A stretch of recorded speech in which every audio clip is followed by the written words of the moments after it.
Bonjour les taureaux et bon anniversaire à vous. Soyez les bienvenus dans le tirage harmonique anniversaire des taureaux.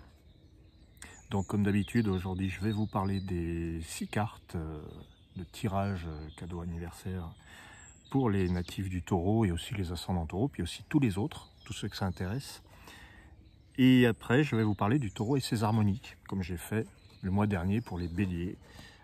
J'ai expliqué ce qu'était l'astro-harmonique, le signe astro-harmonique.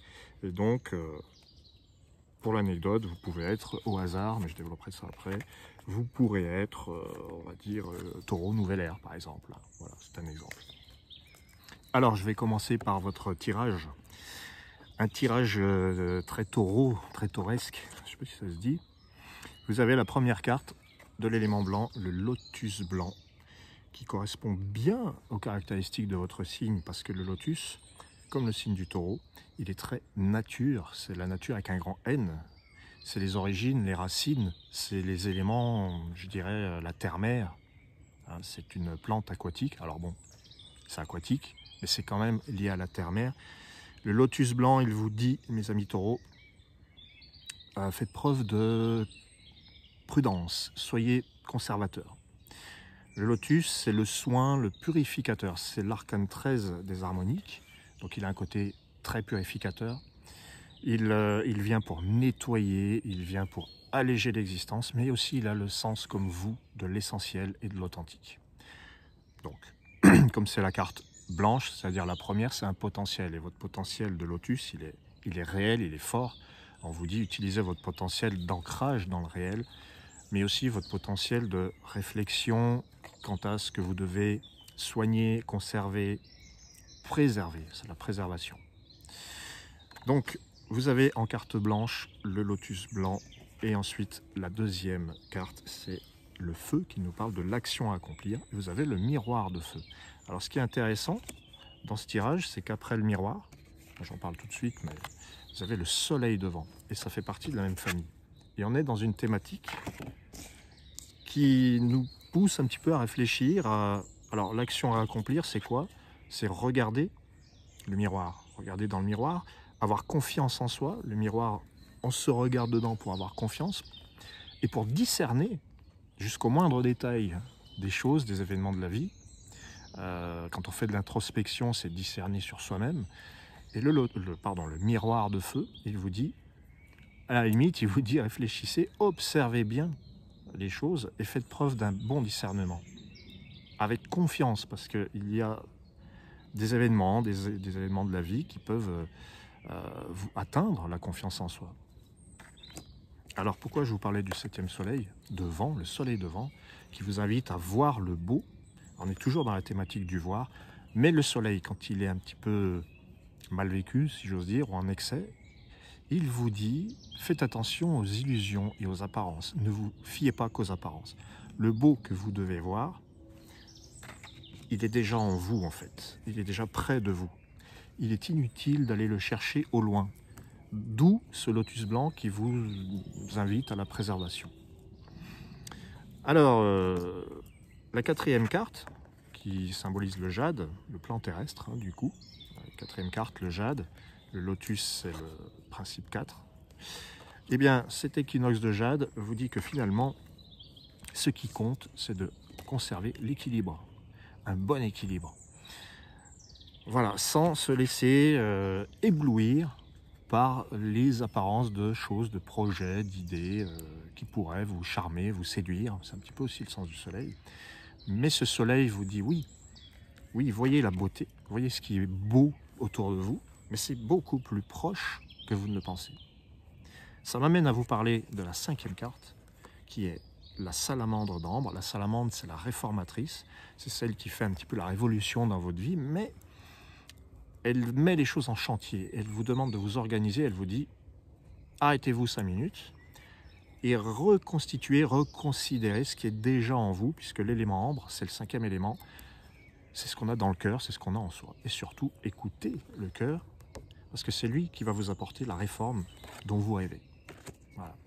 Donc, cette salamandre d'ambre vous dit que plutôt que de se laisser emporter, je dirais, par des choses somme toute assez superficielles, assez brillantes. Gardez un esprit conservateur, de prudence, ça vous correspond bien. Et s'il y a des choses à changer, à transformer, c'est déjà là. C'est ce qui est à l'intérieur de vous. Et puis surtout, allez vers ce que vous aimez quand même, hein, parce que cette salamandre, elle vous aide à faire perdurer, hein, c'est un petit peu l'immortalité, la salamandre, à faire perdurer ce que vous voulez en fait. C'est comme si ce tirage vous disait, vous cherchez trop loin ce que vous avez à portée de main. Vous l'avez. Plutôt que d'abandonner des choses qui vous sont chères, et ça vous fait mal au cœur, gardez-les, et puis transformez-les, transmutez-les avec la salamandre. La salamandre d'ambre, elle me rappelle beaucoup le signe du taureau, et je vais faire une petite parenthèse mythologique, parce que ce signe du taureau, pour moi, il me rappelle très fortement l'épopée de Gilgamesh, qui est la première grande épopée de l'humanité, la plus ancienne. Et le symbolisme du taureau, il est très présent. Enfin, il n'est pas très présent, il est omniprésent. C'est l'histoire de Gilgamesh, qui était un bâtisseur, donc ça c'est très taureau. Et ce bâtisseur était en quête d'immortalité. Donc, parce que suite au décès de son meilleur ami, ou de son frère, qu'il considérait comme son frère, il part en quête d'immortalité. Ça pour moi c'est très taureau, le taureau c'est la vie. Il fait face au scorpion. Et ce taureau, ce Gilgamesh, du coup, ce taureau, part en quête d'immortalité et il se rend dans le pays des trépassés. Et il y rencontre les hommes scorpions. Voilà. On a l'axe astrologique du taureau et du scorpion. Et ça, pour moi, c'est la salamandre d'ambre. Le taureau veut absolument conserver la vie. Le lotus aussi. Il y a quelque chose dans votre signe qui parle de cette immortalité, de cette solidité, de ce qui est durable. Voilà. Alors il y a une 6e carte, c'est l'alphabet arc-en-ciel. Le 6e élément nous parle de la communication, de la diversité, et donc quand je vois l'alphabet, il a sa place, c'est le principe 6 dans la 6e maison. Ça nous parle de la multitude de communications qui est possible actuellement avec les réseaux sociaux, avec tout va très vite. Le taureau, il est connu pour être lent. Alors bon, cet alphabet arc-en-ciel, il vous dit simplement, oui, il y a une multitude de possibilités, mais c'est ce qui va concourir un petit peu avec ce soleil devant à vous éblouir par la multitude des possibilités, justement. Peut-être qu'il faut simplement vous dire que ce mois anniversaire pour vous, les taureaux, va favoriser la communication, l'organisation, et va vous apporter un éventail inespéré de possibilités, mais qui ne devra pas vous éloigner de l'essentiel, de ce que vous avez déjà, de ce que vous devez conserver. Voilà. C'est magnifique. Alors je vais vous parler un petit peu de vos harmoniques, les taureaux, et puis on va se prêter au jeu de sortir une harmonique, hein, de cet oracle que vous connaissez, et de voir comment le taureau peut être vécu par rapport à cette harmonique. Alors par exemple, on a des taureaux, vous pouvez être un taureau roux céleste. C'est-à-dire que si vous allez sur le formulaire de calcul, vous allez mettre votre date de naissance, et si la première carte qui tombe est la roue céleste, c'est votre harmonique source. Et ça veut dire aussi que tous les chiffres de votre date de naissance, une fois additionnés, vont donner 20. C'est l'harmonique 20, la roue. Et vous êtes taureau roux céleste. Ça veut dire quoi? Ça veut dire que le taureau qui est patient, bâtisseur, volontaire, qui aime l'authentique, qui aime les bonnes choses de la vie aussi, va être complété, tout ce symbolisme va être complété par l'énergie vivace de la roue qui a besoin de changement. Alors, ça peut paraître contradictoire, mais non, c'est complémentaire. Un taureau roux céleste va mettre son énergie dans le changement avec beaucoup de détermination, avec la force du taureau. Voilà. Si c'est vécu en excès ou mal vécu, ça peut vouloir désigner aussi un taureau qui va vivre des blocages, qui va avoir du mal un petit peu à se plonger dans la transformation, à suivre le mouvement. Mais quand on a un taureau roux, normalement, la roue céleste, si c'est votre harmonique source, c'est que d'emblée, vous êtes quelqu'un qui qui va apporter le changement, qui va avoir une fluidité, une pensée très progressiste et qui va parvenir à changer les choses. Et vous allez parvenir à changer les choses, si vous êtes taureau ou céleste, dans le domaine de la consommation, dans le domaine de l'environnement, dans des choses comme ça, dans des questions de cet ordre-là. Vous pouvez être un taureau alphabet. Bah tiens, il est tombé. Taureau alphabet qui tombe. L'alphabet qui va avoir besoin de structure, ça tombe bien, ça ressemble au taureau. Le taureau alphabet va mettre toute la force et l'énergie du taureau dans l'organisation, les priorités. Un esprit très rationnel, mais limite, je dirais, un esprit scientifique, parce que l'alphabet, c'est l'intellect, c'est l'ordre des choses, c'est un besoin d'explication scientifique, puisque le taureau, c'est le concret, c'est le plan terrestre, et là, on a l'explication du plan terrestre. Je pense qu'un taureau alphabet peut être quelqu'un qui sait s'organiser, qui sait penser en termes de science, de raison, d'ordre des choses. Voilà. Vous pouvez être, on va en essayer une autre, voilà. Taureau miroir. Alors, le miroir, c'est le goût de l'harmonie, de la beauté, de ce qui est équilibré. Un taureau, c'est Vénus quand même, hein. La planète maîtresse du taureau, c'est Vénus. Ça correspond bien au miroir. C'est tout l'aspect esthète. Un taureau miroir va développer son côté esthète. Un poète qui aime les belles choses, qui aime être élégant, qui aime avoir une belle prestance. Voilà. Un taureau miroir. Après, qu'est-ce qu'on a d'autre? Un taureau couronne, qui va mettre la patience et l'énergie de son signe vers la réussite de ses projets, vers ses ambitions. La couronne, c'est ça, c'est l'élévation, c'est le travail, l'activité pro, mais aussi simplement une recherche de la conscience aussi, hein, mais une conscience vécue dans le plan terrestre, parce que c'est là que ça commence, le taureau couronne. Intéressant tout ça. Alors le signe du taureau qui est fort et patient, alors le taureau occident. Bah, l'Occident aussi désigne la patience, c'est le fait d'être un jusqu'au boutiste.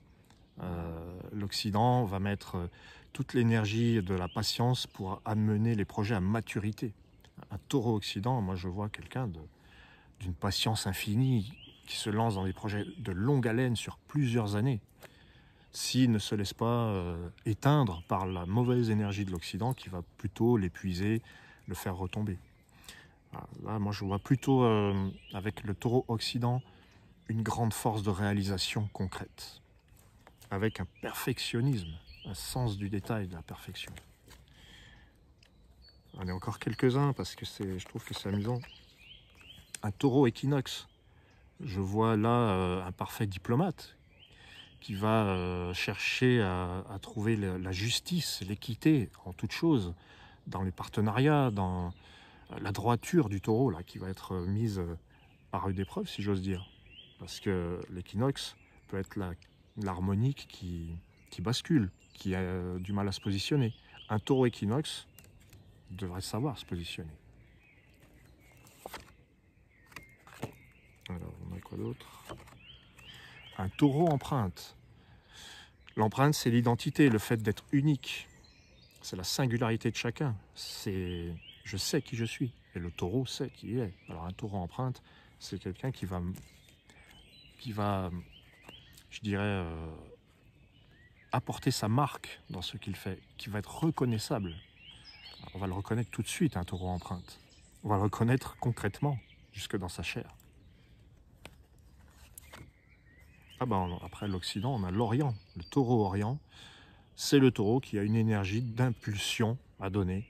C'est celui qui va, je pense, donner l'impulsion aux autres en vivant, en incarnant lui-même cet éveil, ce besoin d'être vigilant, d'être en forme, d'être vivace, d'être jeune.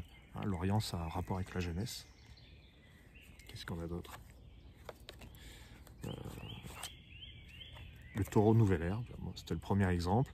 Donc là, la nouvelle ère, c'est la quête de la réalisation de ses rêves. Si on est taureau nouvelle ère, on a des chances de manifester dans la réalité des rêves d'enfance.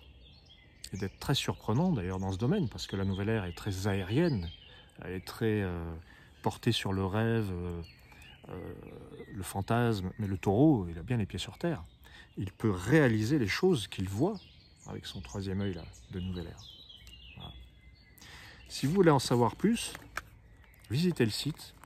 Je propose des études, il y a plusieurs types d'études, il y a les harmoniques du cœur, il y a le thème mastro-harmonique, dans lequel je tiens compte de votre thème astrologique, avec les planètes, les aspects.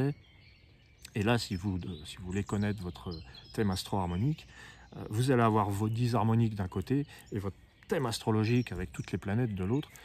Et je vais vous envoyer un audio, un enregistrement audio qui fera environ 35-40 minutes, dans lequel je vais vous faire une sorte de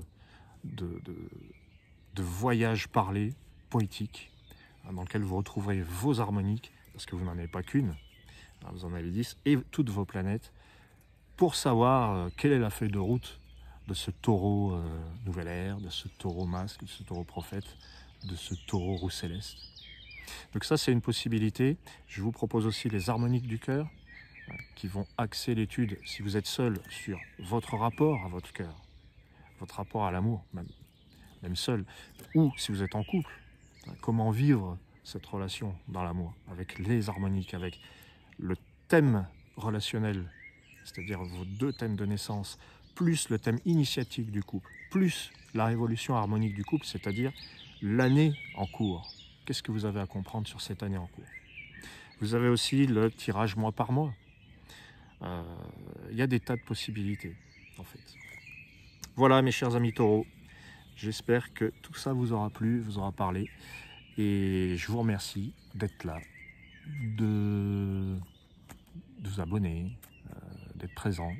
Tous ceux que je connais depuis un certain nombre d'années aussi, je vous dis un grand merci. Et je vous souhaite un bon anniversaire et je vous dis à très très bientôt. Ciao, ciao.